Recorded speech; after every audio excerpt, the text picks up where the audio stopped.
그러니까 모세와 선지자들의 글 하면 모세는 모세하면 율법이잖아요. 모세 오경입니다. 그 모세 오경도 다 예수 그리스도에 대해서 말씀했다는 것이고 선지자들의 글은 이제 구약의 성경들이 그 선지서들 특별히 모세 오경 중에서 출애굽기 가운데 성막은 예수 그리스도에 대한 거 저희가 좀 공부 같이 하다가 이제 좀 중단이 되긴 했는데 모세와 선지자들의 시편이 다 나를 가리켜 기록된 것이다 라고 말씀을 합니다.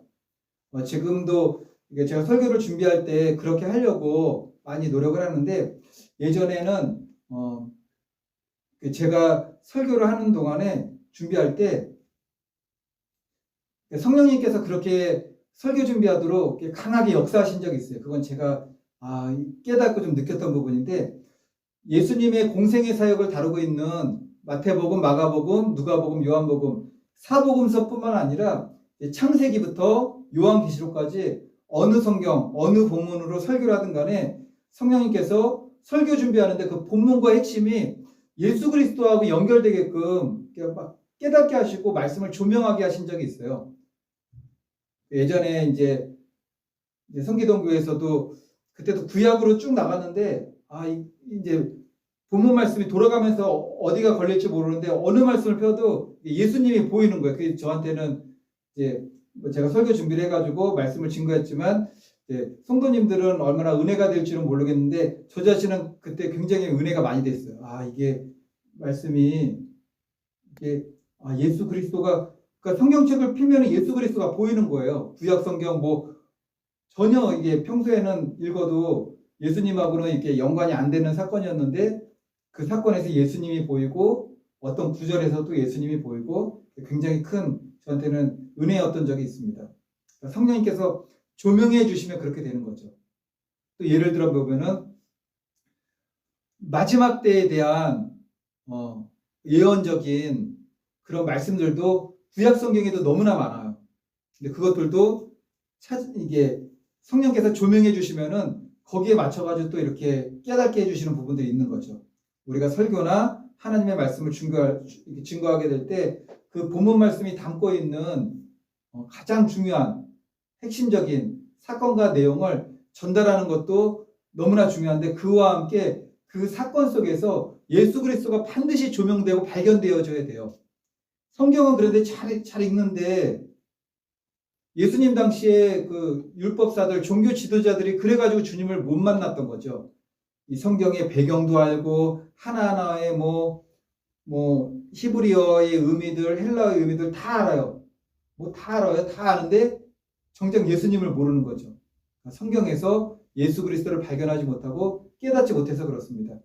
성도님들도 이제 개인적으로 성경 읽을 때도 동일한 이제 역사예요. 경험이죠. 성경을 읽을 때 성령께서 내가 읽고 있는 성경에는 예수님이란 말씀이 전혀 나오지도 않아요. 그리고 예수님과 관련된 사건도 아니에요.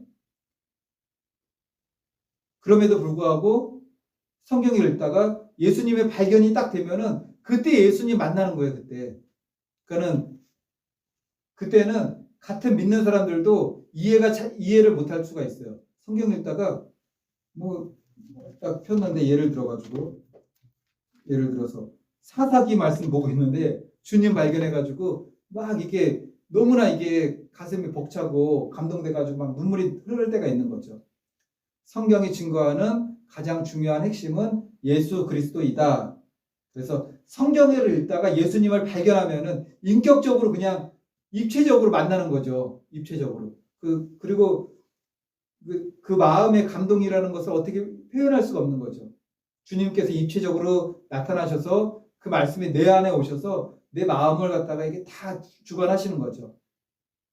발견하게 되고 만나게 되고 그 기쁨 때문에 주님 앞에 헌신하게 되고 성경을 읽을 때 성경이 증거하는 가장 중요한 핵심은 예수 그리스도이다. 그러면은 예수 그리스도께서는 말씀에 순종하는 사람에게 무엇을 약속해 주셨을까요? 요한복음 14장 21절 말씀 보겠습니다. 요한복음 14장 21절.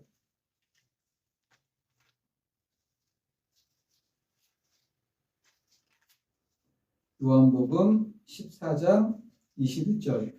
예수 그리스도께서 말씀에 순종하는 이들에게 사람들에게 약속해 주신 것. 요한복음 14장 21절. 이제 아직 읽기 전에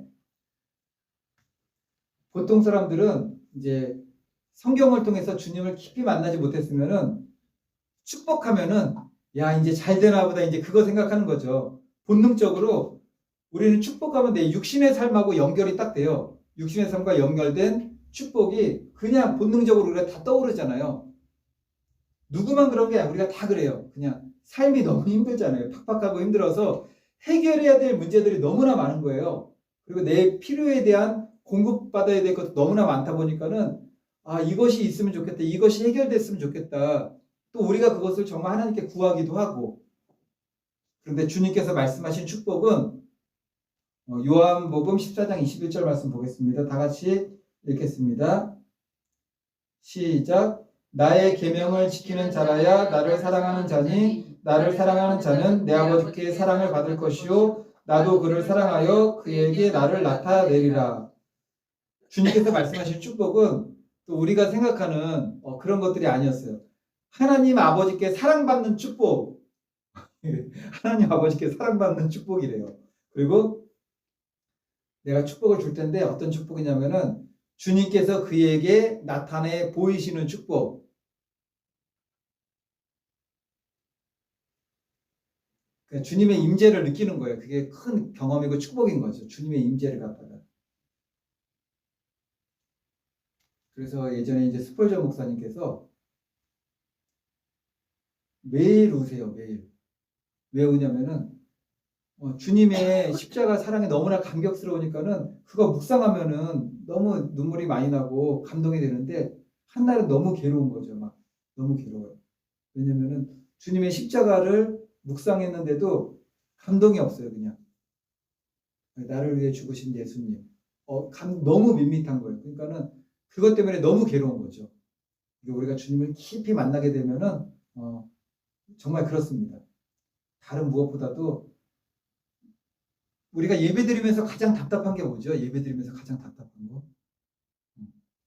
정말 예배드리면서 가장 답답한 것은 찬양할 때 가장 답답한 것은 찬양하는데 주님의 임재가 느껴지지 않는 거죠. 말씀을 듣는데도 주님의 임재가 느껴지지가 않아요. 너무 막 피곤해가지고 졸리고 막 그런 거 말고 그냥 너무 이게 갈급한데 내 안에 갈급함은 분명히 있는데 주님의 임재함이 느껴지지 않을 때가 너무나 괴로운 거죠. 그게. 그리고 한 가지 주의해야 하는 것은 주님께서 축복을 주신다고 할 때 보통 주님 말씀에 순종한다라는 주님 말씀에 순종해라는 말씀을 많이 하잖아요. 주님 말씀에 순종해라고 하면은 우리가 그게 좀 막연할 때가 있어요. 주님도 주님 말씀에 순종해. 주님 말씀에 순종해. 그리고 주님 말씀에 순종하라고 할 때 주님으로부터 받은 계시, 환상, 그리고 그 계시는 내가 직접 받나요? 그렇지 않죠. 누군가를 통해서 전달된다는 의미가 많아요. 보통 교회에서는 목사님이나 사모님이나 전도사님이나 영적으로 이렇게 열려 있다고 하신 분들 통해서 특별히 그런 교회에서 생활하시는 분들은 이제 그런 부분들이 많이 있죠. 이러한 것을 통해서 내가 순종해야 될 어떤 것을 지시받는다고 이게 많이 생각하시는 분들도 많이 있어요.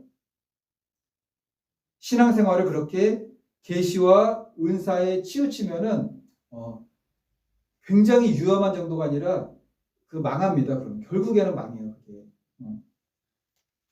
위험한 거죠.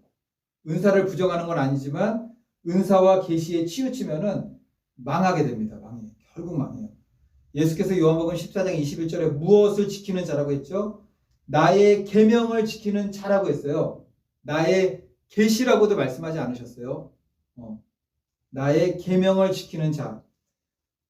그리고 우리가 은사적인 것을 통해서 하나님으로부터 말씀을 받거나 환상을 통해서 봤을 때는 반드시 점검을 해야 돼요.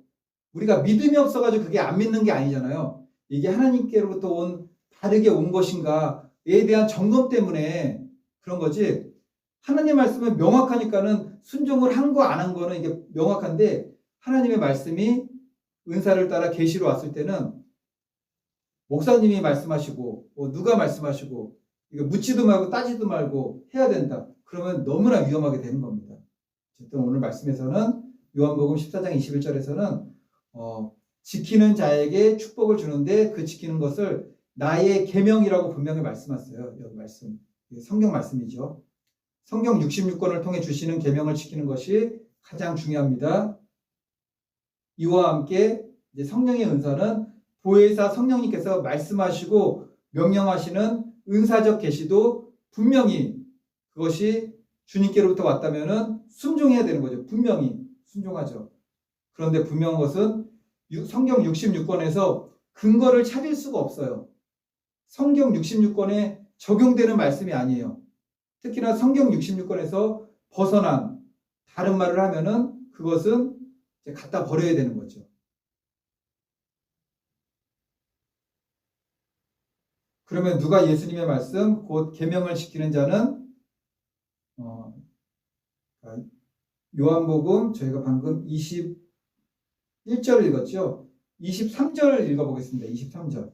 23절 예수께서 대답하여 이르시되 시작. 예수께서 대답하여 이르시되 사람이 나를 사랑하면 내 말을 지키리니 내 아버지께서 그를 사랑하실 것이요 우리가 그에게 가서 거처를 그와 함께 하리라. 누가 예수님의 말씀을 지킨다고 하였습니까?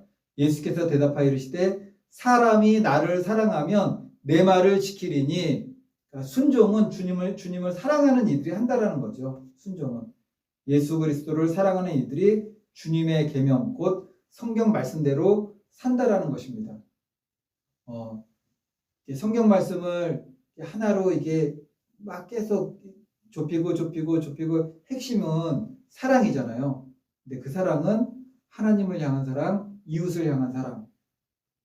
그리고 우리가 실천해야 되는 사랑은 하나님에 대한 사랑인데도 이웃에 대한 사랑으로 이게 이웃에 대한 사랑 실천으로 하나님을 사랑하는 것이 동일하게 또 나타나기도 한다는 겁니다.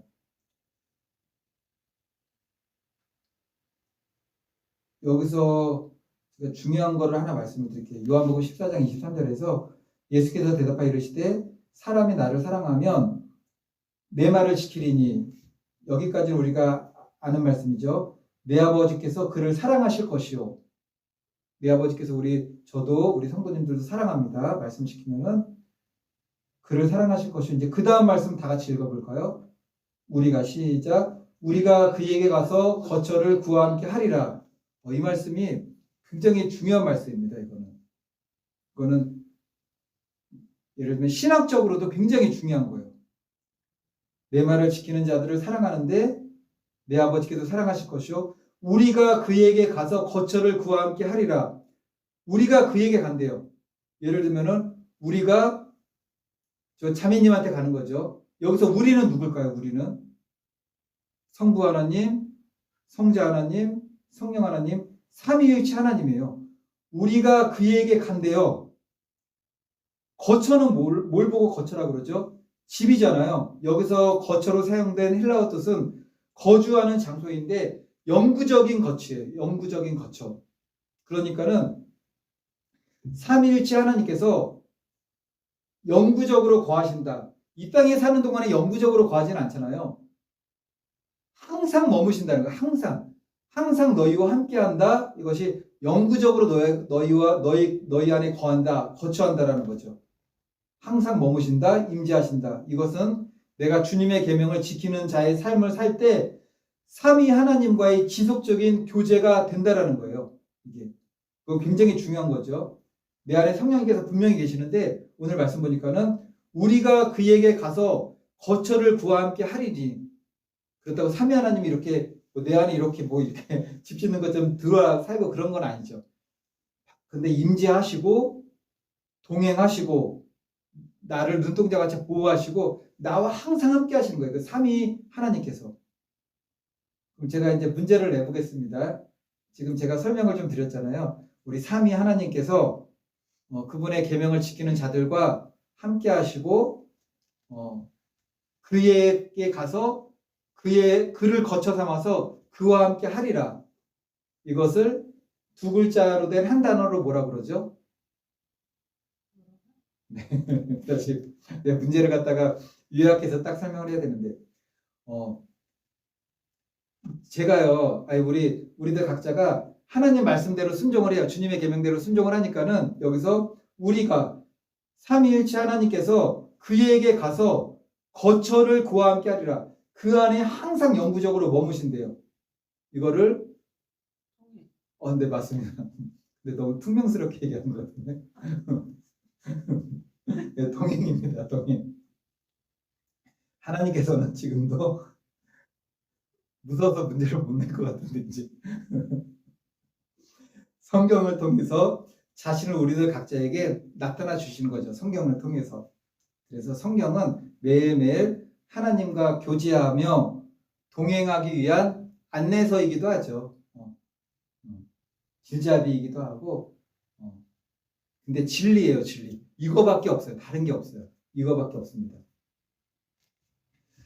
예수님께서 제자들에게 성경을 풀어주실 때 제자들은 어떻게 감동을 받았습니까? 누가복음 24장 32절. 누가복음 24장 32절.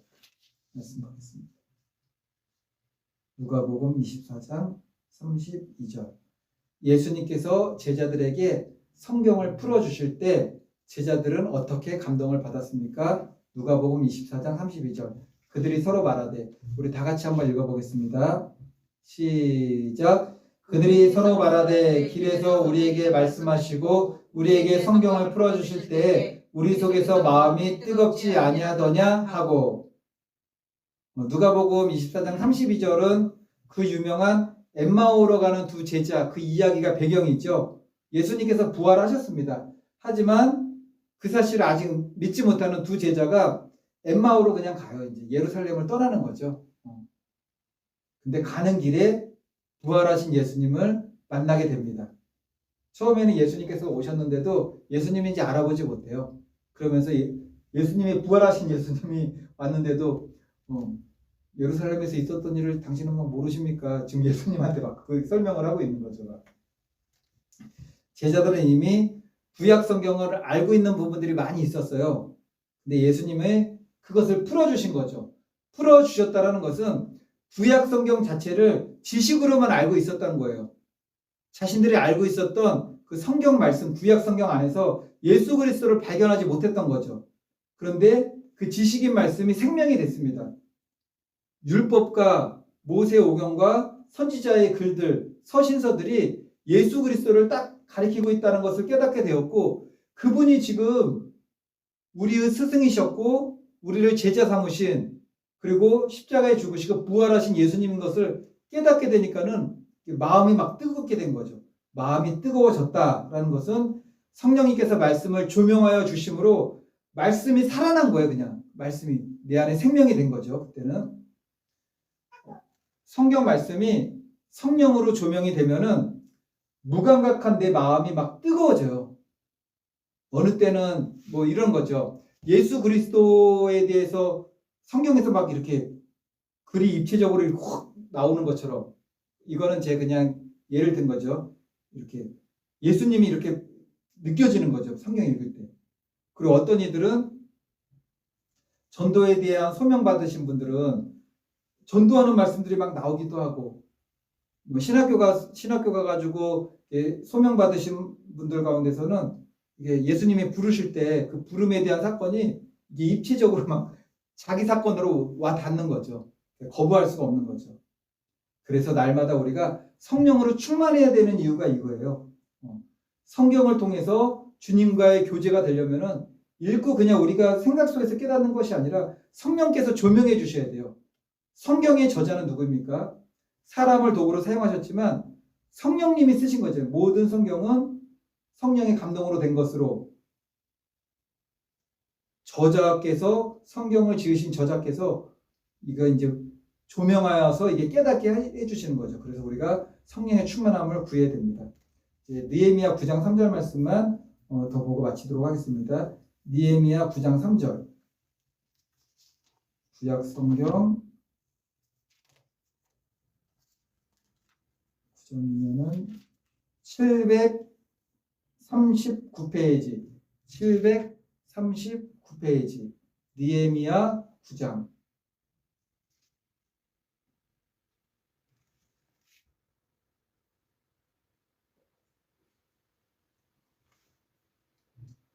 다 같이 한번 읽어보겠습니다.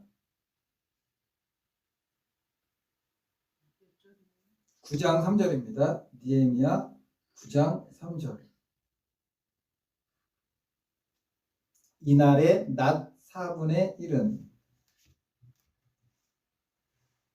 다 같이 읽어보겠습니다. 이날의 시작. 이날의 낮 4분의 1은 그 자리에 서서 그들의 하나님 여호와의 율법책을 낭독하고 낮 4분의 1은 죄를 자복하며 그들의 하나님 여호와께 경배하는데. 아멘. 느헤미야 방금 읽었던 9장 3절의 배경은 시대적으로 바벨론 70년 포로 생활을 마치고 돌아왔어요. 성벽도 다 재건했습니다. 그 후에 느헤미야와 에스라 아시죠? 에스라가 영적인 개혁을 추진하게 돼요. 그래서 이제 9장 3절에서 이야기를 하는데 느헤미야 8장 보면은 이스라엘 백성들이 에스라를 통해 가지고 하나님의 말씀을 듣고서 감동받습니다. 회개하고 결단해요. 그래서 이제 신학교에서 우리 다 어딜 가나 그렇게 기도하는 이제 분들 전도사님 기도를 많이 들었어요. 어떤 기도하냐면은 목회자가 다 되시려는 분들이니까는 성도님들보다 목회자가 되려는 분들이 말씀에 대한 갈급함이 훨씬 강합니다. 이게 왜냐면은 그 말씀 배우면서 은혜를 굉장히 많이 받으세요. 그리고 일반적으로 목사님들, 성도님들도 많이 듣지만 목회자들의 설교를 많이 듣거든요. 목회자들이 은혜를 더 많이 받아요. 왜냐면은 말씀에 대한 갈급함이 있어요. 갈급함이 있어가지고 많이 받습니다.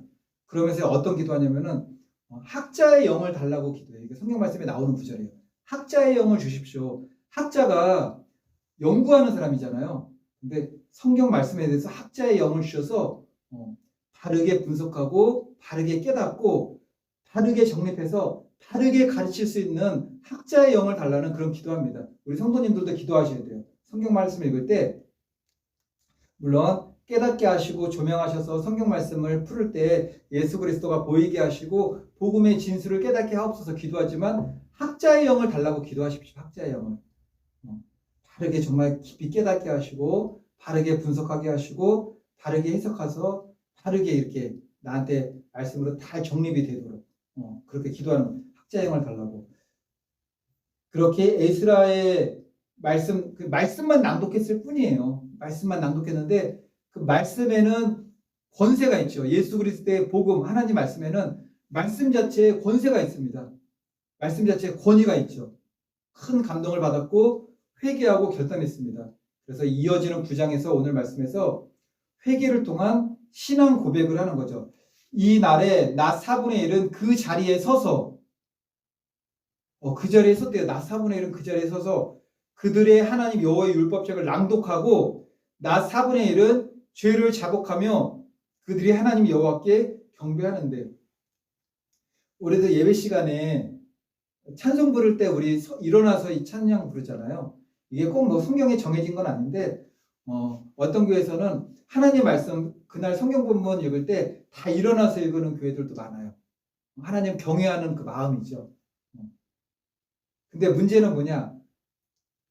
우리가 다 은혜를 받았어요. 우리 다음 주부터는 성경 말씀 하나님 경외하는 마음으로 일어나서 읽겠습니다.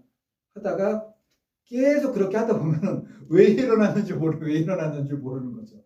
왜 일어났는지. 그런 겁니다. 그래서 항상 깨달아야 되고 다시 말씀 전하면서 그렇게 우리가 나아가야 되는 겁니다.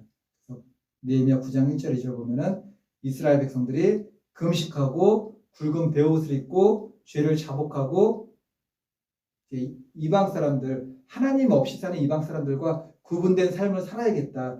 왜냐하면은 바벨론 포로에서 돌아왔는데도 불구하고 나의 의지와 상관없이 바벨론의 그 흔적들이 내 안에 너무 많이 들어온 거죠. 그냥 내 안에. 바라기는 저와 성도님들 모두 가장 중요한 거는 말씀 통해서 하나님 만나고 말씀 통해서 예수 그리스도 만나고 말씀 통해서 나의 사명을 깨닫고 말씀을 통해서 믿음이 들어온 거는 흔들리지 않아요. 간증은 사라질 수 있어요. 간증은 사라질 수 있습니다. 간증은. 여러분들이 어떤 걸 체험했다고 해요. 어떤 뭐 체험을 하고 어떤 사건을 통해서나 어떤 경험을 통해서나 아니면 신령한 계시를 통해서나 은사적인 계시와 환상을 통해서 믿음의 일들을 경험할 수가 있겠지만 그런 것들 시간 지나면 후루 사라집니다.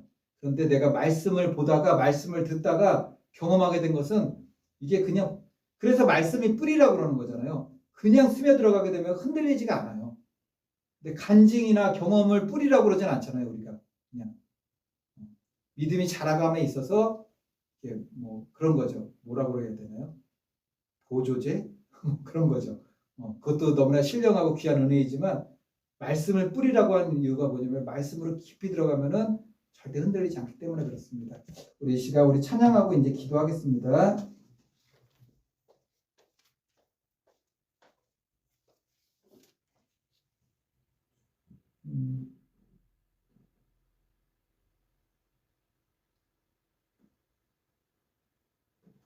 '주의 약속하신 말씀이' 그 제목이 뭐죠?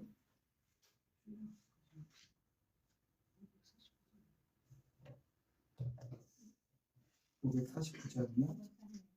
546장 우리 찬양하시고 하나님 저에게 학자의 영을 주십시오. 말씀을 볼 때 성령님께서 계시하셨으니 성령님께서 조명하여 주셔서 그 말씀이 바르게 깨달아지고 바르게 분석이 되어지고 바르게 내 삶에 적용되어지고 그리고 가장 중요한 거 내 삶 가운데 어떤 일이 있을 때 그 성경 말씀이 떠오르게 하시고 적용되게 하시고 성경 말씀으로 나의 삶이 해석되게 하셔서 말씀 가운데 굳건히 서는 믿음 되게 하옵소서. 그 말씀을 구하시고 말씀에 굳게 선 사람 되기 위해서 믿음 되게 기도하시고 우리 대한민국 대통령 선거 얼마 남지 않았습니다. 차별금지법 제정하는 그런 공약이 있는 뭐 당이나 후보는 절대 있어서는 안 되는 거죠. 바른 대통령, 대한민국 사랑하고 국민도 사랑하고 정말 자유대한민국, 복음 대한민국을 위해서 생명 다해 충성할 수 있는 그런 지도자가 선출되게 해달라고 그리고 북한에도 자유통일, 복음통일을 추진하고 그런 가치를 갖는 그런 지도자가 선출되게 해달라고 기도하시고 나라와 민족과 북한 땅과 우리 오직 예수 교회 우리 성도님들 각자 기도 제목을 놓고 우리 기도하도록 하겠습니다.